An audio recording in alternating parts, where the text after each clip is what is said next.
Thank you for having me. I'm super glad to be able to have the chance to talk with everyone today. Let me make sure I am sharing the correct stuff because that's always a good thing to do. And I think we should be.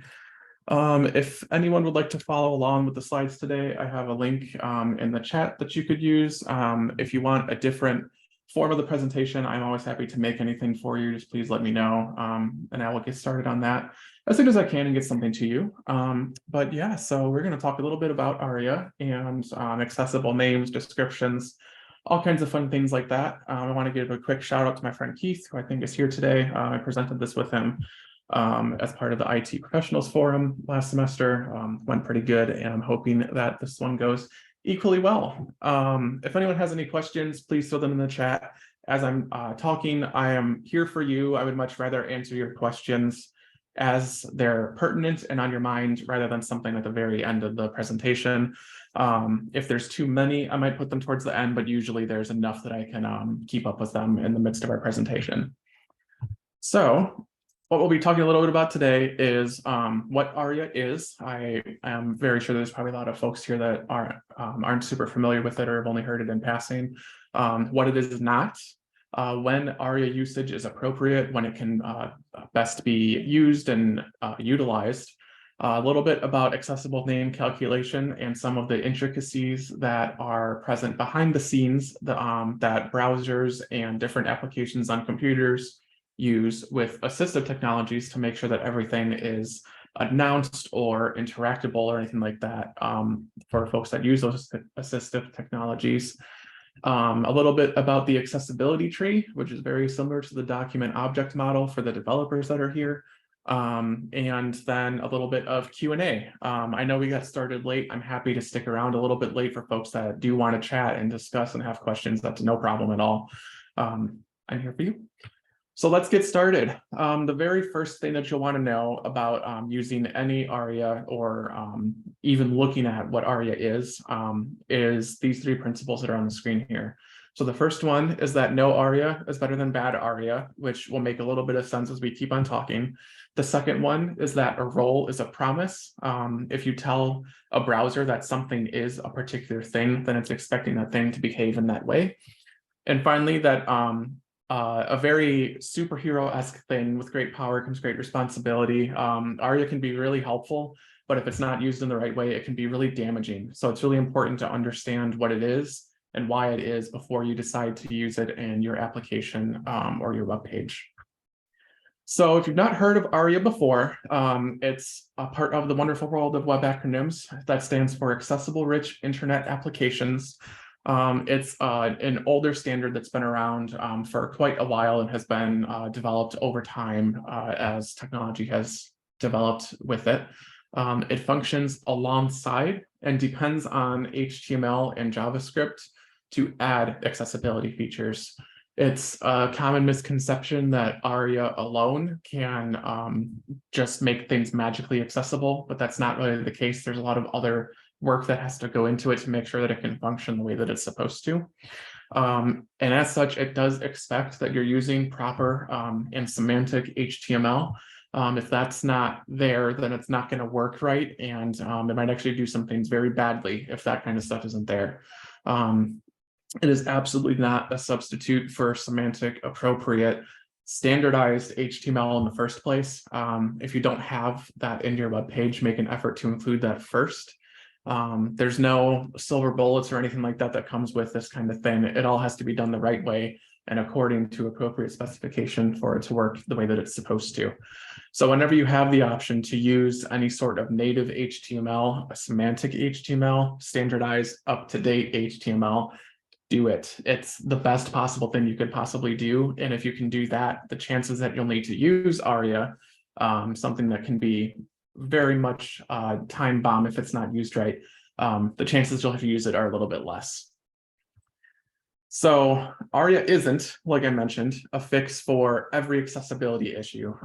There's different accessibility issues that you might come up with when you're doing an audit on a website, when you're testing applications, things like that, that you might say, well, hey, I heard about this really cool accessible internet applications thing. We can use that. It's not a fix for everything. It's certainly not a substitute for semantic HTML. We'll talk a little bit about what semantic HTML is in a little bit. But basically, it's not a substitute for doing things the right way the first time. And it's important to know that ARIA on its own doesn't contain any semantics, which means that it doesn't have any meaning on its own other than what you really tell it to do and what you tell it to look for. So it's important that the underlying structure is there for ARIA to work appropriately. A question from Brian Jonker, when you talk about native HTML, does it include newer HTML5 controls like data list? It does, but you'll always want to make sure that you're checking that those newer controls are well supported by browsers. I think, Brian, we were in the Explore with Hadi group and we were talking about data list and that there's some weirdness with that particular element. Most HTML elements now are pretty much robustly supported by browsers. The funny ones are sometimes the mobile browsers. Those can get a little bit hinky sometimes. But typically, yes, anything that is within the HTML specification that is well supported and the browsers know how to handle it, that's the kind of thing that you're going to want to use whenever you possibly can. You are very welcome. That's not to say you can't use ARIA for those things. If there's a different way you can make it that utilizes ARIA, that's fine. Just know it might be a lot of extra work if you want to do it that way rather than using HTML first. So talking about semantic HTML, right? HTML has gone under a lot of improvement over the last even like 5 or 6 years, never mind the last 10 years. There's a lot of good structure and good information that's included in HTML to get browsers to work correctly, and therefore to get assistive technologies to work in a way that they expect content to work. So similar to like I was mentioning about extra work and things like that. If you use an HTML button, using the button element looks exactly like that. It just needs the button element. You put the content you want in your button, close it up, it's good to go. It can look like assigning a role to something, but it's not using something like a div element, a divider, or a span element. Those don't contain any meaning behind them. Another way that you might look at it is if you're using sectioning elements for a web page, so sectioning or landmark elements, you can have the main element, which contains the main content of the web page, and it has a paragraph inside of it that might say cats are cool. You can do the same thing. You might need some CSS with it, but you can do the same thing if you use dividers to do that. But when you include those dividers, instead of things like the main element or the paragraph element, you lose all the meaning that came with it. So browsers might still make it look the same, but to someone that's depending on a particular content to be there behind the scenes, content that's in a divider is not the same as content that's in a paragraph. It's not the same as content that's in an aside or a section or main, that kind of thing. Those sorts of elements have their names for a reason. They're human readable names for a reason, and they are there to be used for those reasons. If you have a web page or an application or anything like that that has a bunch of divs, it's very common with a lot of frameworks to see a bunch of divs. You might see it called divitis. Sort of tongue-in-cheek way to say that it's just not a very useful and kind of a very bad way to present a web page. So talking about semantic structure, very briefly, this could be a whole presentation unto itself for how HTML is actually rendered and what it means. It conveys a particular hierarchy and a flow of information. So that's things like headings and lists. There's a structure to it. If you think about the way that a book is structured and laid out, you might have the table of contents, you have chapters, you have sub-chapters, you have sections within those chapters. Headings function the same way, where it can divide things up between what's important and what's not, where it needs to be nested within content. The same thing with lists and other elements. It helps people understand, and it helps software understand where exactly those elements live and where they should be placed within respect to their siblings and their children. It can indicate a relationship between those bits of content. So thinking again about headings, if there's a heading level 3 underneath a heading level 2, then you know that that belongs underneath the heading level 2 and it's going to be related. It might be diving deeper into a topic that the heading level 2 is talking about, but it's somehow related. Whereas if you go from a heading level 4 back to a 3, back to a 2, you're going back up into a broader scope of content, or maybe you're starting a new chapter in a book, something like that. So it helps to convey that relationship between different elements. And most importantly, for those that can't visually see the web page layout, it helps to convey that same meaning to somebody that's relying on hearing it. It's easy to understand, maybe based on font size and font face, things like that, that some content might be particularly nested underneath this other piece of content. But if you have just dividers holding that information instead of headings, someone's not going to get the same sort of meaning that you might get from looking at it if they're listening to it. So it's really important to use that semantic structure whenever you can to make sure that people are getting the same content, no matter if they're listening to it or if they're looking at it. Question from Rick, does Bootstrap handle ARIA properly? It depends. A lot of frameworks are able to work with it, and some do better than others as far as supporting it and making sure that the HTML they're spitting out is appropriate for what those particular ARIA elements might expect. So it kind of depends, and you might want to look into the particular documentation for a framework. I'm not incredibly familiar with Bootstrap, how exactly it handles it, but I do know that some frameworks are better than others when they say that they support it. There might be some where you're able to rely on it to spit out something pretty reliable that can let you do less work to make sure that ARIA is going to work right.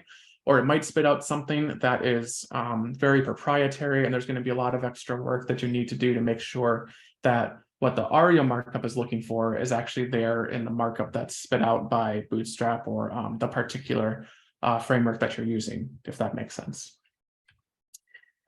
So think a little bit about the slide that I had before when I said that button has a role on it, and if that's semantic or not. It can be, but it's telling the browser and it's telling assistive technology that this thing's a button. So if you're telling the browser that this thing is a button and you're calling it a button, it better behave and act and quack like a button. So this goes back to that principle that a role is a promise. So roles that you can put onto HTML elements are part of ARIA markup as well as HTML markup. And if you're including those roles on whatever element it might be, if you're calling it a tab list, or if you're calling it a button, or if you're calling it a tab or a menu item or a menu, it has to behave like those things are expected to work. So for simpler things like buttons, there's a lot that the browser will do automatically for you without even thinking about it that makes a button work how a button's supposed to work. But if you're making a custom button out of a div, the browser is not going to do any of that for you. There's no assistance for it. You have to do all of that by hand, typically with JavaScript. So for a button, that might be things like on blur events, on focus events, key up, key down, all that other kind of stuff that you would use to make sure that the button works with an enter key. Maybe it has to work with spacebar in a particular implementation. It has to be clickable. All these different things, you have to make sure that then you're including that in your JavaScript behind the scenes so the browser knows what to do with that element that you're calling a button. Adding those roles to no matter what element it is does not change the behavior of that element. It's the developers that change that behavior. So it's not the browsers that do it. It's not the assistive technologies that do it.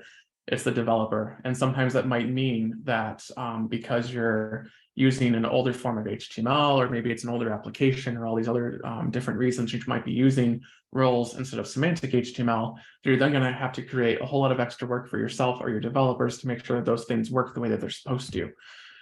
This is a big reason why no ARIA is better than bad ARIA, is a really good principle to live by. If you have that sort of ARIA role in there, but it's not working exactly correctly, so maybe it doesn't understand that you need to use a keyboard with it. You included the mouse events, but you didn't include the keyboard events. That's going to throw a lot of things out of whack for people that are expecting something that's being announced to them as a button that they've heard for 15 years that a button is interactable with the enter key, and suddenly the enter key doesn't work. It's going to be a problem. So then you're not only messing with the expectation that browsers have and the expectation that assistive technologies have of what that element is, but then you're messing with a person's intuition and expectation of how that particular element should work with their assistive technology, with their computer. Whether it's 6 months of experience or 15 years of experience, that's going to destroy every expectation that they have for that particular application. So thinking about roles, there's other things within ARIA that are called properties and states. So the main way that ARIA works with different elements on a page and different forms of HTML is typically by adding ARIA attributes to those elements. So there's 3 different types of those attributes. One of them we've already talked about is a role. You can kind of think about a role as what something is or what something does. So that might be a menu or a pop-up window or a button, things like that. When we start talking about properties, you can think about that as what something can do. So can it control other things? Does it have a child menu? Stuff like that. And finally, there are states, what something's doing. So is there a pop-up menu that's expanded? Is this particular form element disabled? Different things like that. So a lot of these things do have counterparts in HTML, but there are specific reasons that you'll need these for ARIA. So one of them is ARIA expanded. Whether that's true or false, it tells somebody whether or not a pop-up menu is open or closed. Whether or not a disclosure or an accordion, like collapsible bits of a web page, are open or closed. That's one of the easier ones to explain. There's other ones out there, but it's really important that when you're using different ARIA attributes or you're including ARIA on your web page, that everything that it requires to work the way that it's intended to work is there. There's not necessarily a checker that can tell you automatically whether or not that's there. It's going to be up to you for the most part as a developer, or maybe as a designer, to make sure that when you're choosing this particular ARIA pattern or this particular ARIA example to be used in your web page, that you're including everything else that depends, that it depends on and that depends on it to work appropriately. So this is where we kind of come into the discussion that ARIA can't solve every problem. It's a very powerful tool, but it's only that powerful when it's used right, when it has all of its dependencies, when it has all the events that it's looking for. One really good example of this is ARIA label. This is one that I see a lot as a tester that often gets overused in a way that it doesn't need to be used.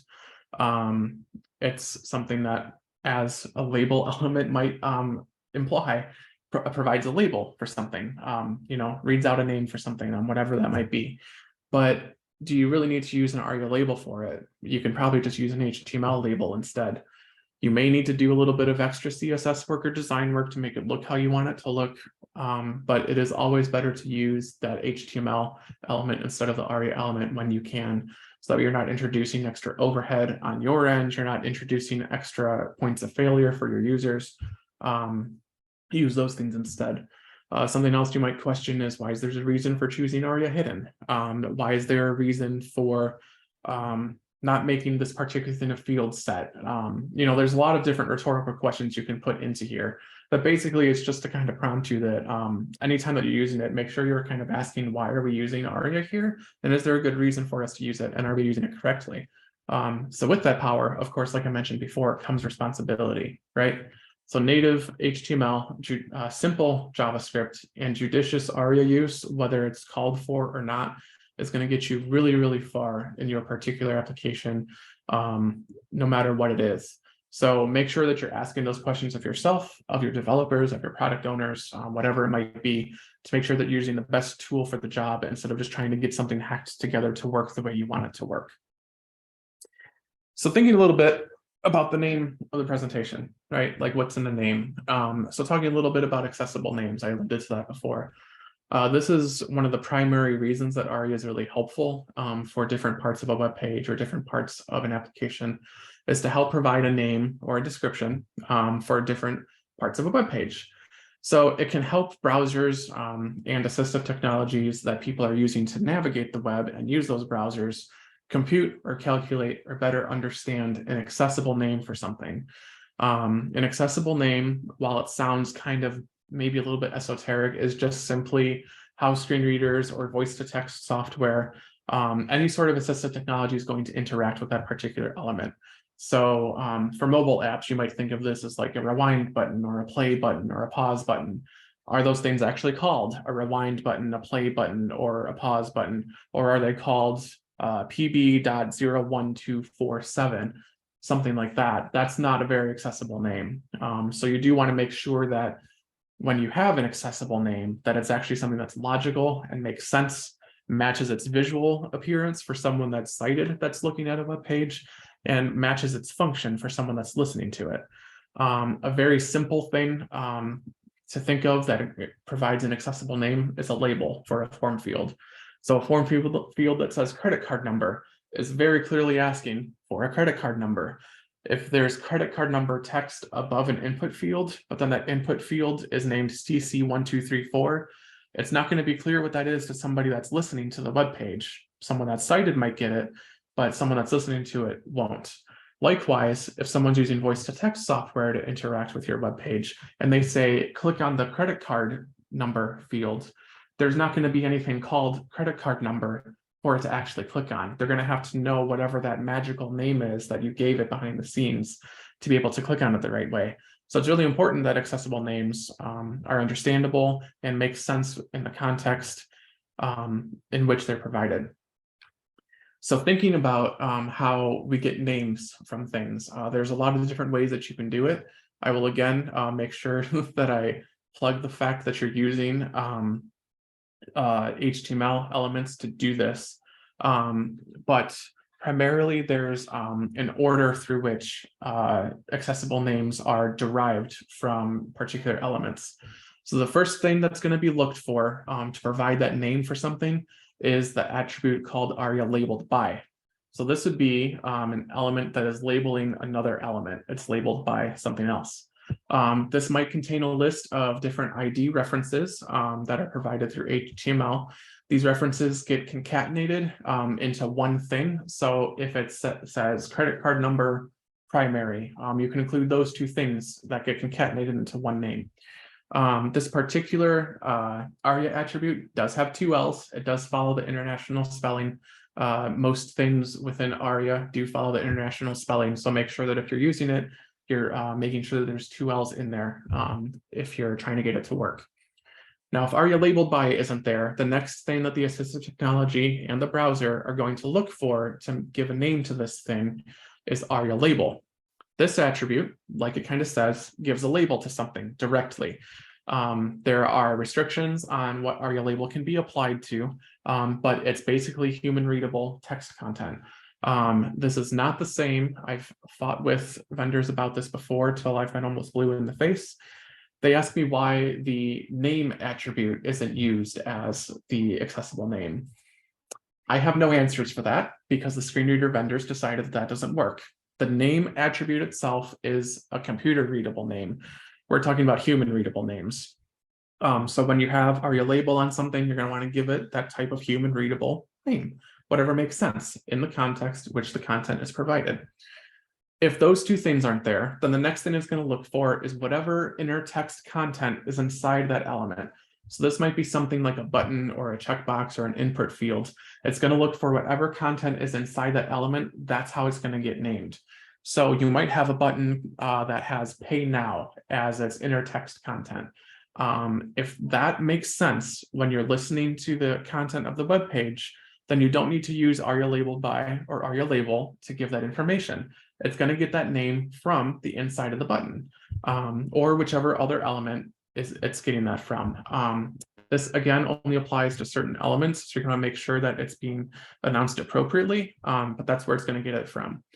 Now, if there's no inner text content, maybe say that you have a button that has content injected into it after the page is loaded. I'll talk about why that's important in a little while. It's going to look for the title attribute. So the title attribute, this is particularly pertinent with respect to images. You should be using the alt attribute to give name or description for images, but if the title attribute is there, then that's going to become the accessible name for that particular thing. So it's going to look for that if nothing else is there. The fifth one, and what I wager is probably going to be more the default one, because it is the default one, is label and legend. This is not in the current spec of ARIA as it stands. This is being worked out whether or not there should be a separate ARIA strategy for it rather than an HTML strategy for it, or if it should just default to the HTML strategy. That's kind of why it's defaulting to the HTML5 strategy. So it might pull a name from that if these things aren't there. Chances are it's going to, because that's how HTML works. But that's kind of a little bit more behind the scenes into ARIA than most people need to know. But if you happen to see it in any articles or anything like that, that's why it's in there. So that explains names. I'm not seeing any questions. That means I explain names pretty good, I think. So then you're thinking, okay, well, what about descriptions? What about things like how we describe an image? Like that's not a name for something that's describing something. Or how do we describe a chart or a graph or this data visualization? Like we need a way to do that. And you can. You can certainly provide a paragraph form or a longer drawn out form of a description for something if it's important. So complex data visualizations might benefit from a long description if it's important. If every single bit of that data visualization is important, it might benefit from a longer description like that. But if you have, say, a screenshot of a chart, and the only thing that you need to convey is that revenues went up, or tuition has stayed the same, or enrollment's gone up, something like that. Something simple, you can use different description methods for that. So the most common one that folks are probably aware of is alternative text, using the alt attribute. You can use that for a very simple, concise description of something. You might have seen ARIA described by before.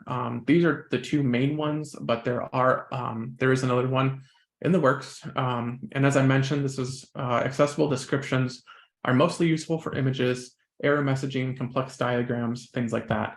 So the error message that comes up, if your credit card number has one missing digit and it says that it's not valid, that form field is then going to get described by that error message. And it does that through ARIA described by. So very similar to the way that names are calculated, description calculation works in a very similar way. The first thing the browser or the assistive technology is going to look for is going to be ARIA described by. And this is speaking for most elements. Image elements, as I mentioned, are a little bit different and they behave a little bit differently because of the alt attribute, but this is for most elements. It's going to look for the ARIA described by attribute, and that attribute is going to have ID references in it, the same way that ARIA labeled by does. And you can use multiple IDs for this. It all gets concatenated into the same thing. So if you have a complex chart and maybe we'll say that there's two paragraphs underneath it, I'm not sure why you do this, but you could. It'd be very redundant, but you could give each of those paragraphs their own ID, say like, paragraph 1, paragraph 2, for the sake of description right now. And then if ARIA described by contained paragraph 1 and paragraph 2, those IDs, it would then concatenate together those paragraphs into the description of that thing. So that might be really wordy. Again, I'm not sure why you would do that, but that's essentially how it works. If ARIA described by is not on a particular element and it needs a description, it's going to fall back to the title again. This is why using the title for either one of these things is kind of a risky move and not something you should really want to do in most cases, because one might override the other, and the way that you're intending for something to be there may get overridden.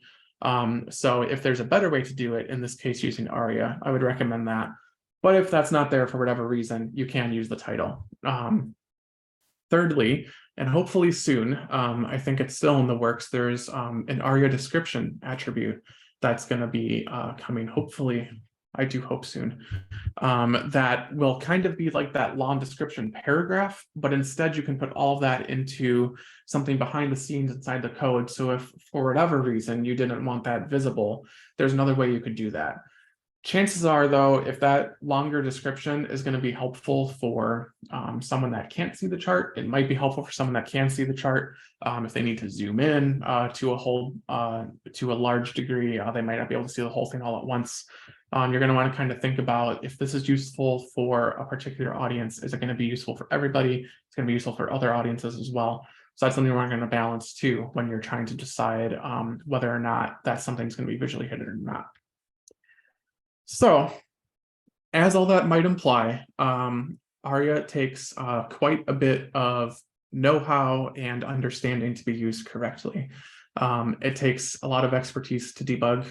The biggest thing that I can offer you is to learn how to read the documentation, especially the authoring practices. I would say the authoring practices guide, but we just updated it to a nice new website, which in my opinion is much more user-friendly. It's not this giant one-page long thing anymore.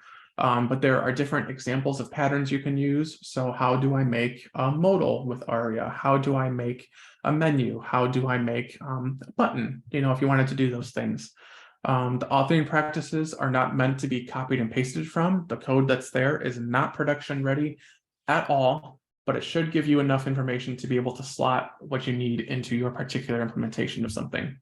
Always ask for help when you need it, from someone like myself, from Gemma Koo, who I saw in the chat, from Keith Hayes. There's a handful of ARIA experts around that you can get help from if you need it, or other folks that are well-versed in accessibility might have a better understanding of how to read that kind of documentation. Definitely ask for help. It's a complex topic and it's nothing to be afraid of or ashamed of. It's really good to be familiar with your particular browser's developer tools. Firefox, Chromium-based browsers, and Safari all have very robust developer tools, as I'm sure you all know. But it will help you better understand what ARIA state's properties are changing as you're changing them, if your JavaScript is changing them the right way. Always do your best, of course, and don't be afraid to make mistakes. We can only do the best we can at a given time, and that's it.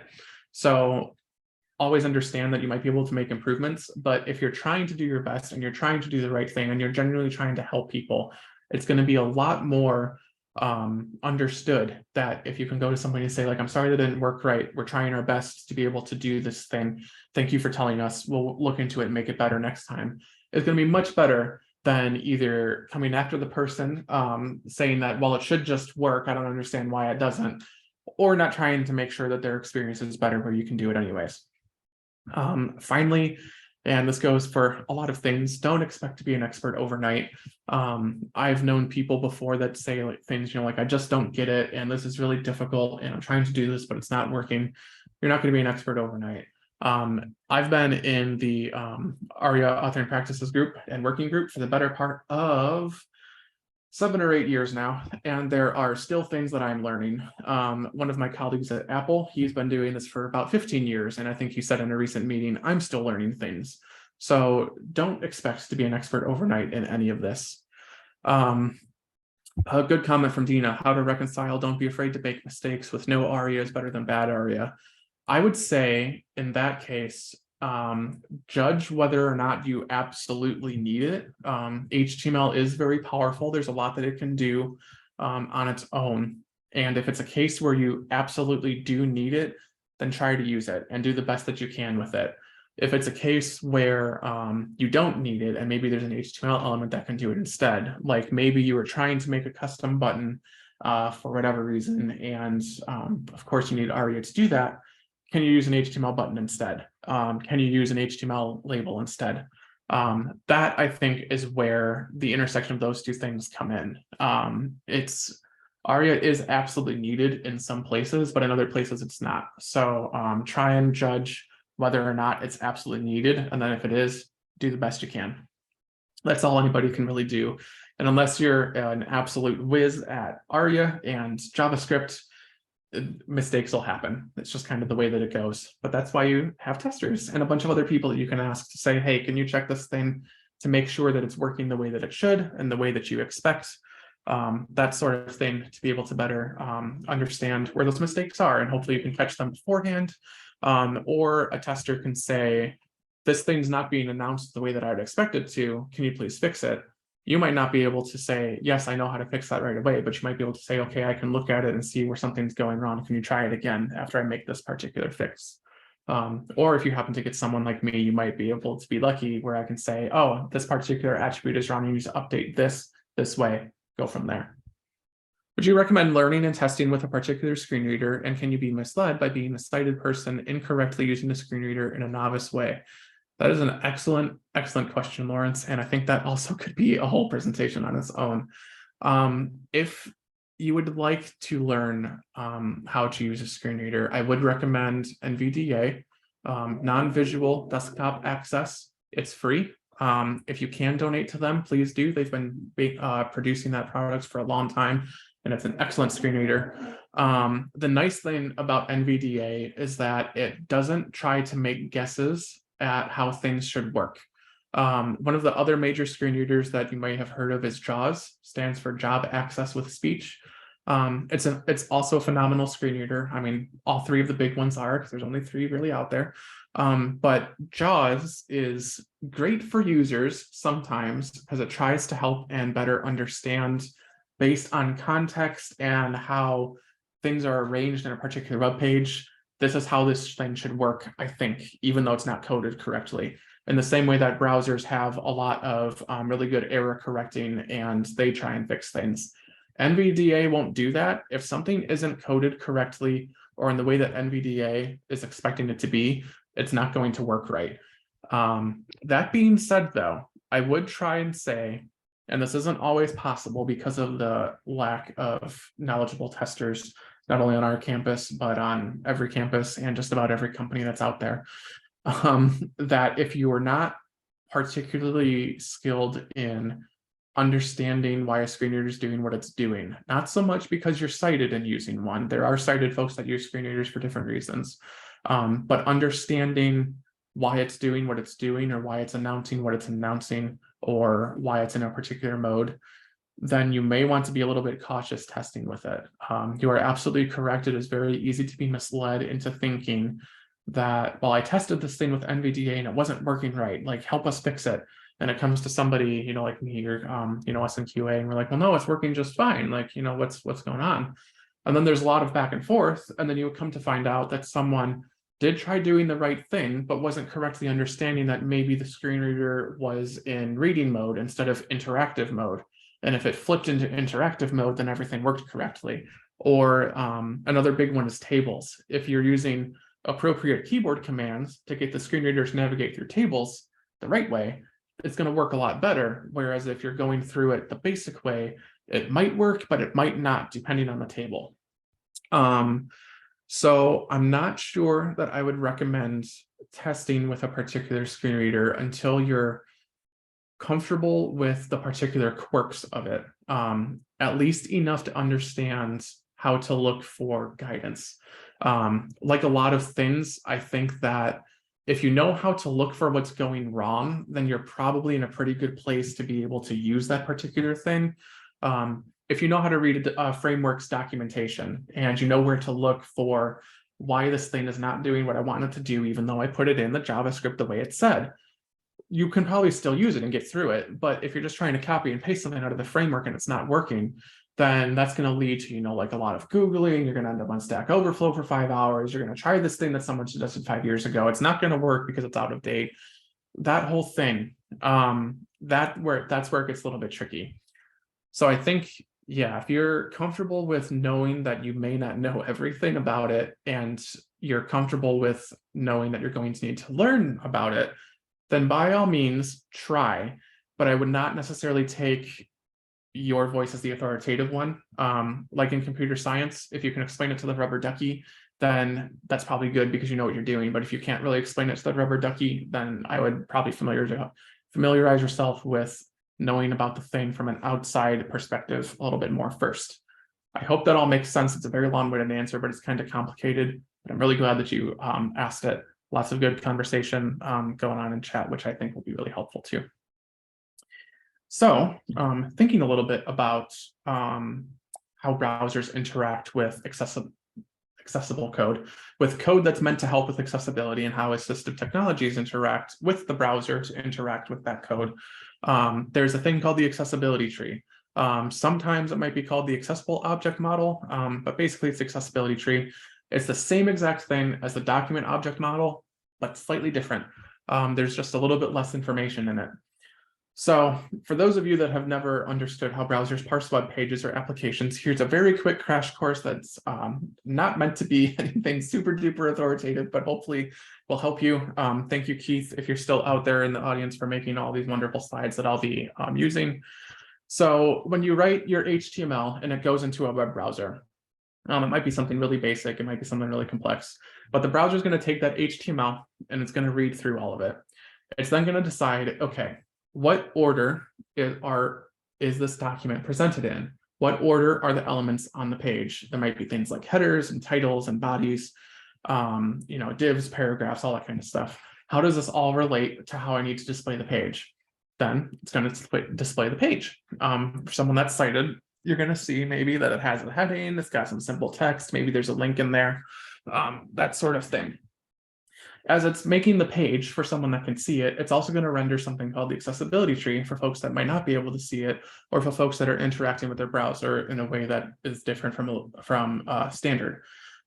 It's essentially the same thing that's going to be contained in the document object model, but it's going to strip out anything that's particularly unnecessary or that it doesn't really know what to do with, and then it's going to give it those particular elements and their meanings. So in your document, in this particular document, you'll have the title, the heading, the container that has some text in it, which is some paragraph text, the link, and the text that's inside the link. So it's a little bit different than arranging all the elements out, arranging all of the particular CSS things, the different attributes that go with those elements. Not all of that is particularly relevant to the accessibility tree, even though it helps produce it. Once those two things are made, then that information is passed on to the assistive technology that the person's using. So it might be a screen reader, it might be something like voice to text or voice interaction software that's going to read through that accessibility tree to say, okay, what's on this page that I can interact with? Then it's going to give that information to the user, who's then going to interact with the content in the way that they need to interact with it, and then it goes back and forth from there. So thinking about that page render, right? In the HTML source, you might have the title within the header, you have heading level 1 within the body, you have some text after that heading level 1, you have an anchor link that has a hyperlinked reference that has a CSS class that then all needs to get displayed into the page. That's going to get displayed in the page with default styling, just like this does, with a larger document heading. Because it's an H1, browsers will make that bigger by default. There's going to be some paragraph text underneath that. That's going to be whatever the browser settings are to render standard text. And then the link, it knows that there's an anchor. That anchor gets hyperlinked to some place, and it's going to be colored green. That's then how it gets parsed into a web page. So thinking about that document object model, it gets built from that source, and it relies on and compiles from the CSS styling that's provided, as well as the effects of any JavaScript. It gets updated to reflect any interaction, the effects that scripts might have after the page loads and the scripts run and might change things on the page, that sort of thing. And as I mentioned before, it sort of splits everything out very granularly to make sure that it's producing everything on the page the way that it's meant to be produced. Where the DOM and the accessibility tree relate is that they are very similar, like I mentioned, but some of that information gets stripped out from the accessibility tree. So while the DOM needs to know that the root element or the document type is HTML, maybe it's XHTML, whatever it is, it needs to know that. So then it goes looking for the things that it's going to be expecting in HTML. Does it have a head? Does it have a body? What do I need to do? Does it have a header? Does it have a main element? Right. And then what's underneath that? So there's a title, there's some text underneath the title. There's an element that's an H1. There's some text that's a child of that header. The header has a sibling div that has a child paragraph that has some text inside it, so on and so forth. The accessibility tree, though, doesn't really care necessarily about all those relationships in the same way. It just wants to know what that content is, so it's represented correctly. So there's a title. The title of the document is my HTML document. There's a heading. That heading level is 1. It's the top level heading. The name of the heading is my document heading. There's a container inside the heading. That's it's a paragraph. That's the role that it has. The text inside the paragraph has some paragraph text, so on and so forth.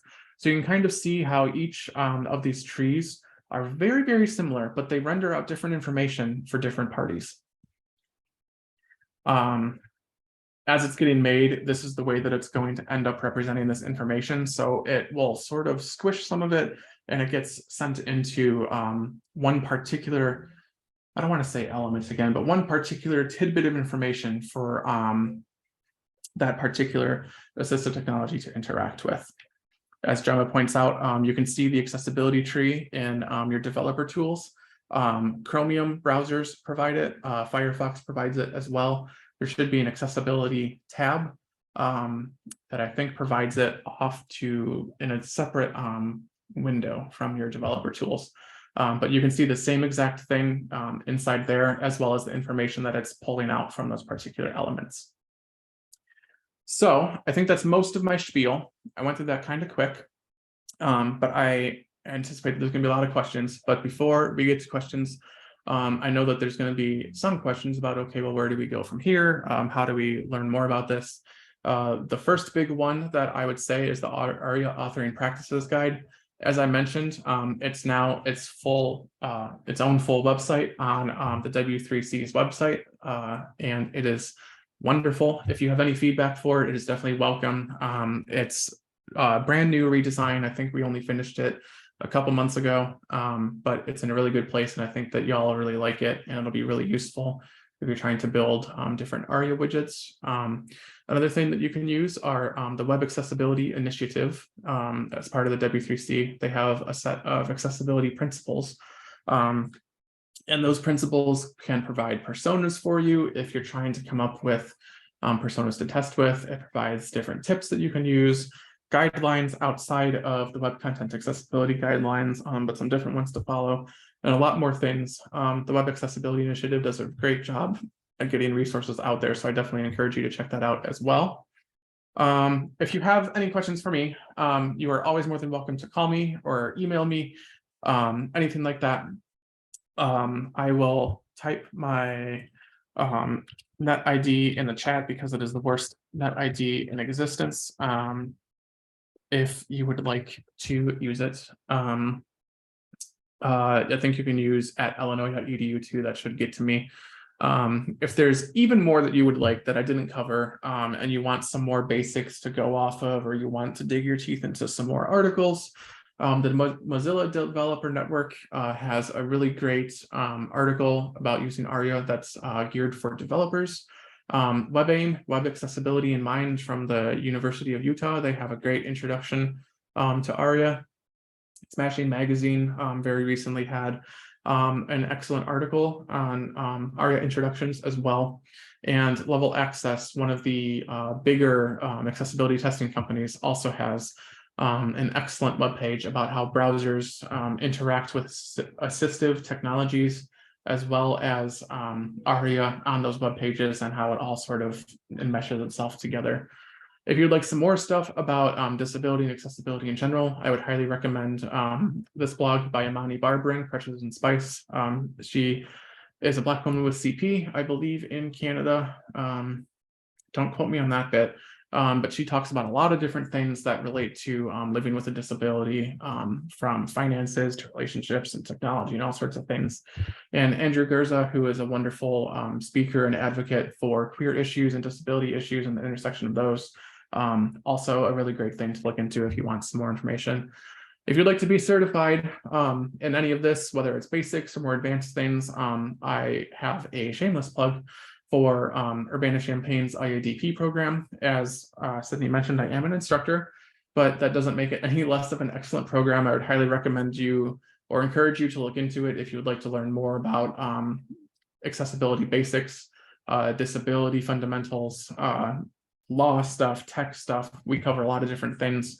The International Association of Accessibility Professionals also offers, I believe, 3 or 4 wonderful certification programs and exams as well in accessibility testing, and I think architectural planning, document specializations like remediation, and a few more things, as well as a bunch of free resources like webinars, articles, that kind of thing. That wraps it up for me, y'all. I would love to answer questions if anyone has any. If not, I know it's the end of the day. Please feel free to head out. But yeah, I am definitely willing to stick around if you've got any questions for me about anything.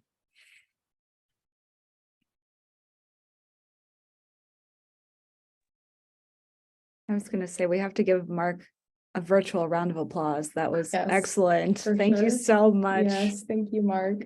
You are very welcome. Yeah, and thank you all for coming. If there's no further questions, we would like to invite you to come to our next workshop with Aaron, who's going to talk about data-driven decisions and all that kind of thing. We also, if this meeting was recorded and if you missed any of it at the very beginning, we will upload it to our media space with a transcription. After that's complete, it will be on our channel. There's a link to that in the chat. And yeah, thank you all for coming. Did I forget anything, Bridget? I don't think so. It just looks like Dina has a question in the chat. Oh, okay, great. There, I have been reviewing a lot of conference software for a team project recently, and the one with the least terrible accessibility that I found tends to have a table where the first column is effectively the label and the second column is the field to be filled out. What's your take on that? They should not be putting fields in tables. Okay. Is the first one. Okay. Yeah, that gets really tricky.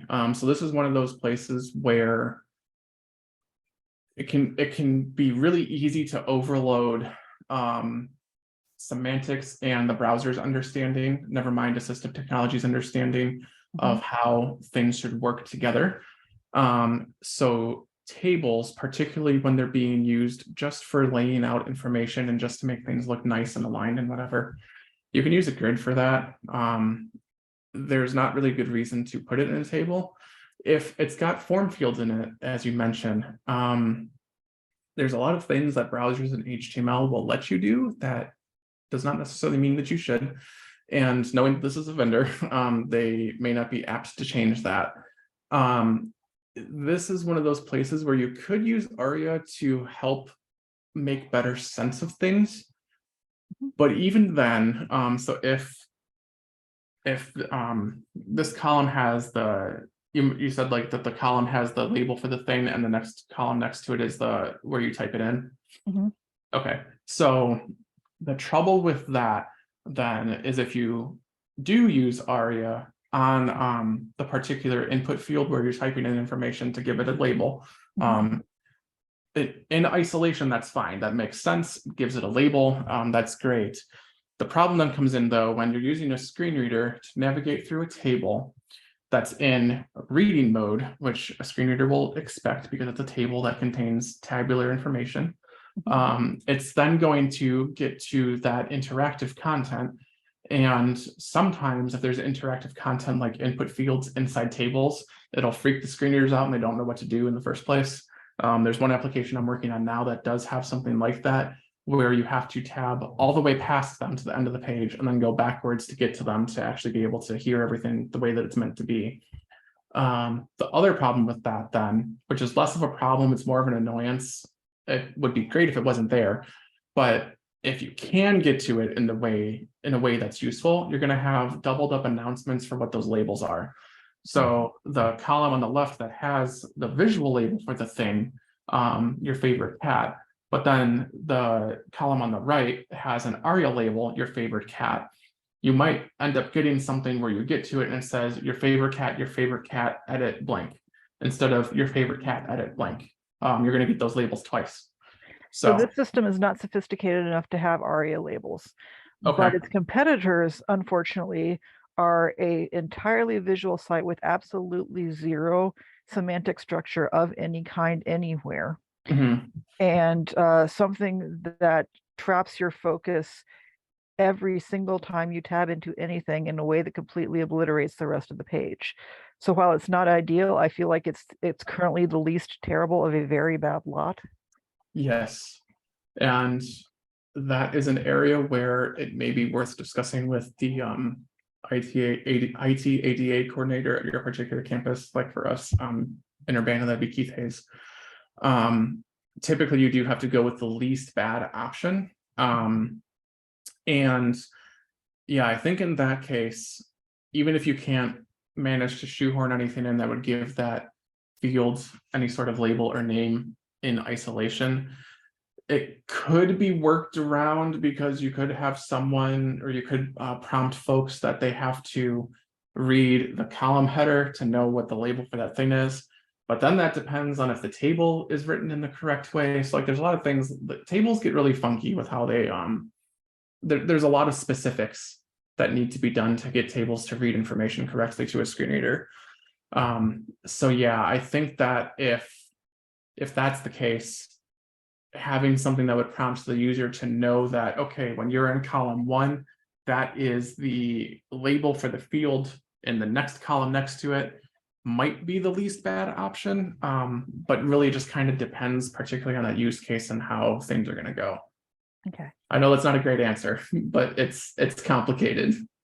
I am in a scenario where there are A, no good answers, and B, we need a decision literally tomorrow. Mm-hmm. So I was glad to have the chance to ask that. Oh, absolutely. Yeah. Yeah, I think with my baby coordinator hat on, choosing the least bad option is the best thing you can do, and then kind of figure things out from there, what that might mean. Right. What's Yeah. hilarious is that the freeware version is actually significantly more accessible than the pro version. Interesting. But they have a 150 person cap on the freeware version. Mm.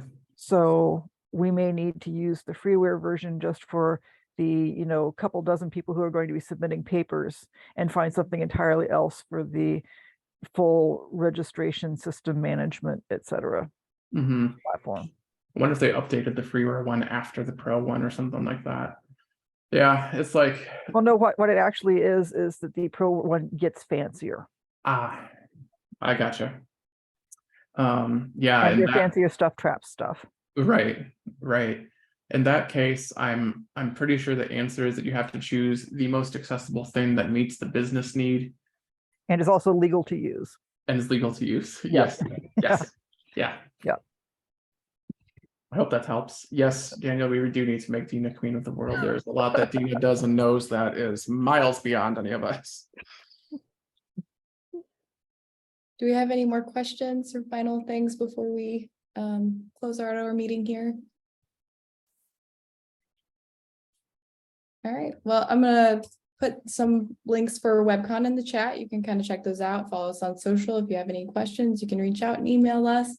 And thank you again, Mark, for a wonderful presentation. Really appreciate it. Anytime. Thank you for having me. Thank you.